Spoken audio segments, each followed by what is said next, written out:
संकट का हर दरिया पार होगा, थोड़ी सी हिम्मत रखिए, देखना एक दिन चमत्कार भी होगा। हाय गाइस, मेरा नाम है आरजे कार्तिक। एक छोटी सी कहानी। ये कहानी एक अमीर सेठ की।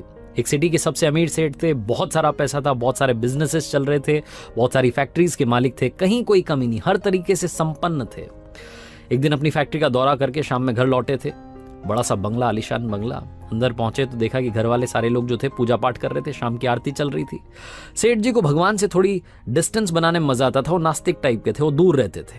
अपने कमरे में चुपचाप चले गए, जाकर के अपना हिसाब किताब करने लगे, एनालाइज करने लगे, क्या सही हुआ क्या गलत हुआ। नौकर को बुला करके कहा कि एक कप कॉफी लेकर के आ जाओ। नौकर गया कॉफी तैयार करने के लिए। अचानक से सेठ जी को दर्द होने लगा सीने में, बेचैनी महसूस होने लगी। वापस नौकर को बुलाया और कहा कि एक काम करो, फटाफट से डॉक्टर्स को बुलाओ, कॉफी बाद में बनाना। उस सिटी के जो टॉप हॉस्पिटल के डॉक्टर्स थे वो सारे के सारे आए, आकर के जांचें करी, बहुत सारी रिपोर्ट्स आई। मालूम चला कि सेठ जी हर तरीके से परफेक्टली फाइन थे।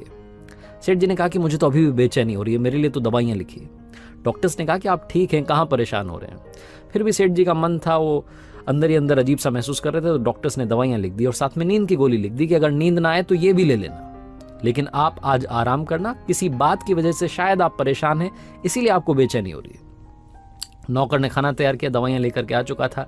सेठ जी ने दवाई ली, सोने के लिए बिस्तर पर चले गए, लेकिन नींद नहीं आ रही थी, करवट बदल रहे थे। बिस्तर से उठ करके वो नींद की गोली भी ले ली, लेकिन तब भी नींद नहीं आ रही थी। बहुत देर हो गई थी। घड़ी उठा करके देखा तो रात की 3 बज रही थी। सन्नाटा था, हर तरफ शांति थी। उन्हें लगा कि इस बंद कमरे में शायद घुटन हो रही होगी। कमरे से बाहर निकले, अपने आलीशान बंगले के बगीचे में गए, गार्डन में जाकर के टहलने लगे, लेकिन वो वहां भी उन्हें सुकून नहीं आ रहा था। उन्होंने सोचा कि थोड़ा बाहर टहल करके आता हूं। घर से बाहर निकल गए, कॉलोनी में सड़क पर टहलते टहलते दूर चले गए। इतने ख्यालों में खोए हुए थे, फैमिली को लेकर के, बिजनेस को लेकर के, पता नहीं 50 बातें चल रही थी कि घर से कब दूर आ गए मालूम ही नहीं चला। सड़क किनारे एक चबूतरा था, वहां जाकर के बैठ गए, चप्पल नीचे उतार दी, आराम से बैठे थे। उसके बाद में अपने बचपन को याद करने लगे, उन दिनों को याद करने लगे जब स्ट्रगल किया करते थे, जब लाइफ में कुछ नहीं था। वो सारे दिन याद आने लगे। सेठ जी अपने ख्यालों में थे, तभी वहां एक कुत्ता आया और उनकी एक चप्पल अपने मुंह में दबा करके भाग गया। सेठ जी ने देखा तो फटाफट से उसके पीछे भागे अपनी चप्पल छुड़वाने के लिए। कुत्ता दौड़ता दौड़ता पास में झुग्गी झोपड़ियां थी, वहां जाकर के चला गया। उस कुत्ते के पीछे पीछे गए, आवाज लगाई, वो कुत्ता थोड़ा डरा, उसने अपने मुंह में से वो चप्पल नीचे गिराई और वो वहां से खिसक लिया। सेठ जी ने दूसरी वाली चप्पल भी पहनी और वापस अपने घर के लिए आने के लिए तैयार थे। उन्हें याद आया कि घर भी तो चलना है, कितनी देर से बाहर बैठा हूं। तभी उन्हें किसी के रोने की आवाज आने लगी। सेठ जी ने आसपास देखा तो एक झोपड़ी में से रोने की आवाज आ रही थी, एक महिला के रोने की आवाज आ रही थी। तकरीबन सुबह के 4 बज रहे होंगे, काफी देर हो चुकी थी। सेठ जी ने सोचा कि क्या करूं, जाकर के पूछूं क्या बात है या फिर अपने घर चले जाऊं। उनके मन ने कहा कि घर चलते हैं, कहां फालतू के पंगे में पड़ना है, अपना काम करते हैं, अपन अपने काम से काम रखते हैं। सेठ जी घर की तरफ चलने के लिए आगे बढ़े, 4-5 कदम आगे बढ़ाए। फिर मन में दूसरा ख्याल आया कि एक बार जाकर के पूछ तो लूं, पता तो कर लूं कि बात क्या है। उस झोपड़ी के पास गए, झांक करके देखा तो अंदर वाकई में एक महिला रो रही थी। दीवार से, वो जो झोपड़ी की दीवार थी, उससे सर पटक पटक के रो रही थी। सेठ जी ने हिम्मत करके दरवाजा खटखटाया, उस महिला ने दरवाजा खोला। सेठ जी ने सबसे पहले तो कहा कि बहन जी माफ करना, गलत मत सोचना, मैं बस यहाँ से गुजर रहा था, मुझे आपके रोने की आवाज आई। क्यों रो रही हैं आप, क्या बात है, क्यों परेशान है?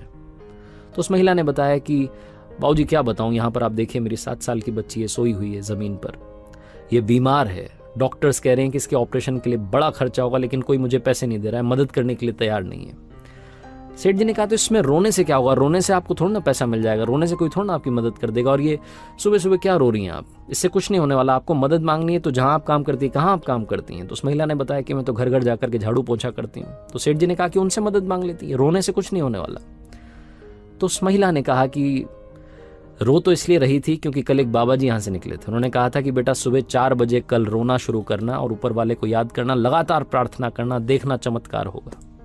इसलिए मैं रो रही थी कि शायद वो बाबा जी की बात सच हो जाए, शायद ऊपर वाला मेरी सुन ले।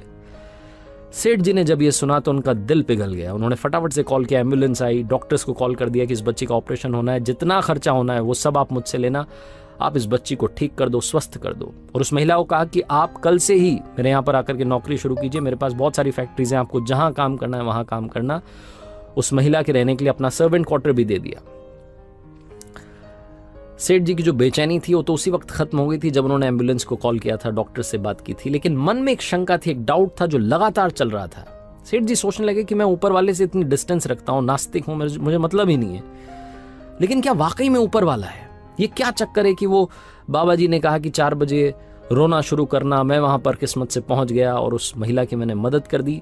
सेठ जी के मन में 50 ख्याल आने लगे। फिर दूसरा ख्याल आया कि अगर वाकई में ऊपर वाला है तो हम ये नीचे वाले जो लोग हैं ये क्यों लड़ रहे हैं, वो क्यों हमें लड़ा रहा है धर्म के नाम पर, जात पात के नाम पर। उस महिला से ना तो मैंने जाति पूछी, ना उसने मेरी जाति पूछी, ना हमने एक दूसरे की जाति पूछी। ऊपर वाले ने भी हमारी जात पात के बारे में नहीं सोचा, बस मुझे जरिया बना करके वहां भेज दिया। सेठ जी को उस दिन समझ में आया कि लाइफ में वो काम में बड़ा विश्वास रखते थे कि कर्म किए जाओ, वो काम करेंगे तो रिजल्ट मिलेगा, काम करेंगे रिजल्ट मिलेगा।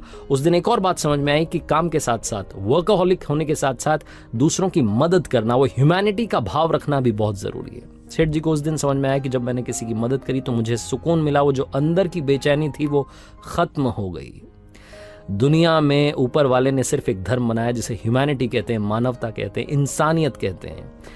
ये कहानी काफी कुछ सिखाती है। पहली बात तो सिखाती है कि अगर आप भरोसा रखेंगे तो चमत्कार जरूर होगा। दूसरी बात सिखाती है कि जिंदगी में एक दूसरे की मदद करते चलेंगे तो आपकी मदद अपने आप ऊपर वाला करेगा। और तीसरी सबसे बड़ी बात सिखाती है कि जिंदगी में ज्ञान बांटने से हमेशा कुछ नहीं होता, मुस्कान भी बांटना जरूरी होती है। इसीलिए आरजे कार्तिक हर कहानी के आखिरी में कहता है, ऊपर वाले के आशीर्वाद के साथ, अपनी मेहनत के साथ, अपनों के प्यार के साथ कर दिखाओ कुछ ऐसा कि दुनिया करना चाहे आपके जैसा।